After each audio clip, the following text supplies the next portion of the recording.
Good evening, my foreign friends. I am Lino. This channel explores the reality of China beyond the headlines.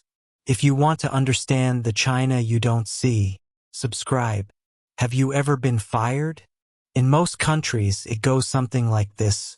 Hey, the company is restructuring. Budgets are tight. Nothing personal. Translation. Yeah, we're cutting costs. Good luck. It sucks. But at least nobody expects you to stand up and say, "Sorry guys, I failed capitalism. Now let's switch to China." You get fired, and then you apologize for it. Yes, you apologize. Not just a quick "my bad." I'm talking about a full-on, carefully written statement. Thank you to the company for nurturing me.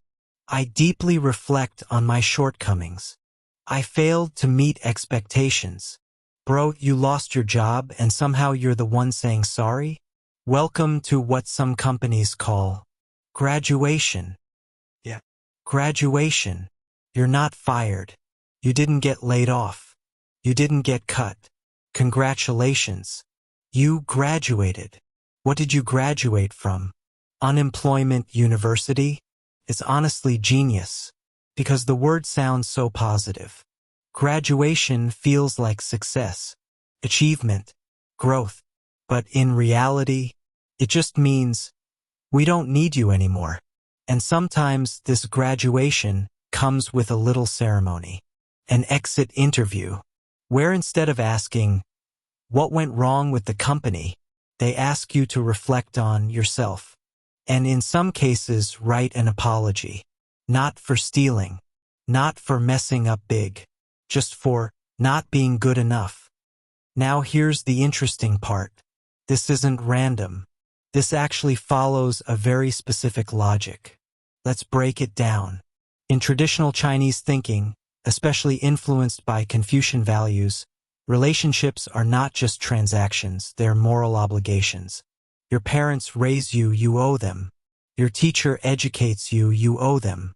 Someone gives you an opportunity, you owe them. Now take that mindset and plug it into a modern corporation. Suddenly, your boss isn't just your boss. Your company becomes something like your moral sponsor. They didn't just hire you. They gave you a chance. They invested in you. They nurtured your growth. Sounds familiar, right? So if that's the story, then what happens when you get fired? Well, in a normal economic system, the answer is simple. The company doesn't need your role anymore. But in this moral framework, oh, it's very different. Now it becomes, the company gave you everything, and you failed to repay it. You didn't work hard enough. You didn't improve fast enough. You let them down. See the switch? It's no longer the system failed you. It's you failed the system. And just to make things even more interesting, there's another layer on top of this.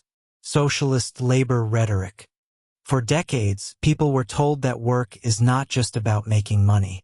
Work is about contributing to society, serving the collective, proving your value as a member of the system. So now you combine the two, Confucian moral debt plus socialist collective identity plus modern corporate pressure. And boom, you get this powerful narrative. If you have a job, you're contributing. If you lose your job, something is wrong with you.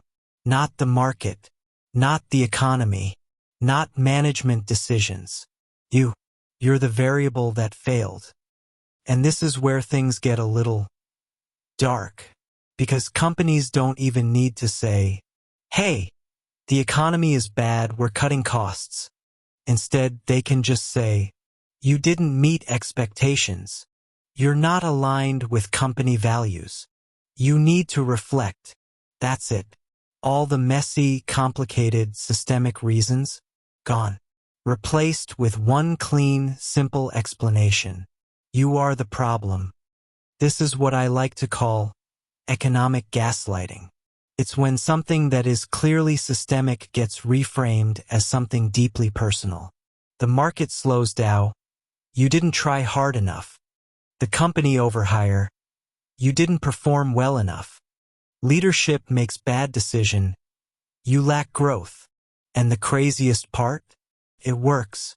Because once people start believing this, they stop questioning anything. They don't ask, is the system broken? They ask, what's wrong with me? They don't push back. They don't organize. They don't even get angry. They reflect. They self-criticize. They write apology letters. And then they go to the next job and do it all over again.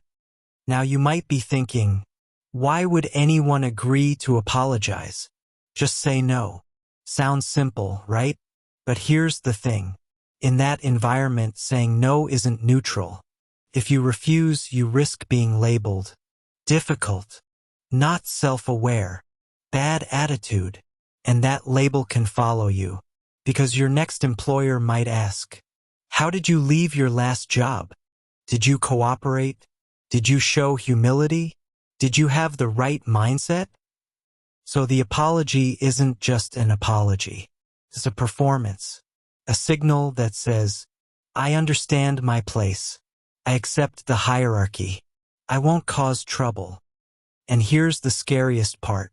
A lot of people don't even feel forced. They think it's normal. They think it's reasonable. They think it's deserved. Because when a system really works, it doesn't need to control you from the outside. You start controlling yourself. Now, to be fair, corporate nonsense exists everywhere. In the US, nobody says you're fired either. They say things like right sizing, reallocation, organizational restructuring. Same game, different flavor. But what we're seeing here is more intense. It's not just soft language. It's moral language. Language that turns losing your job into losing your worth.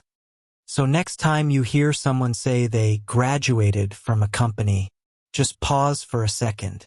Ask yourself, who came up with that word? Who benefits from it? And why does the person who got fired sound like they're the one who did something wrong? Because sometimes the system doesn't just take your job. It takes your ability to tell what's actually happening. And once that's gone, you don't even need a boss to control you anymore. I am Lino.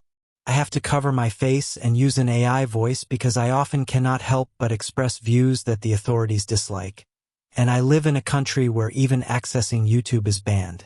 If you want to understand the China you don't see, subscribe. See you in the next video.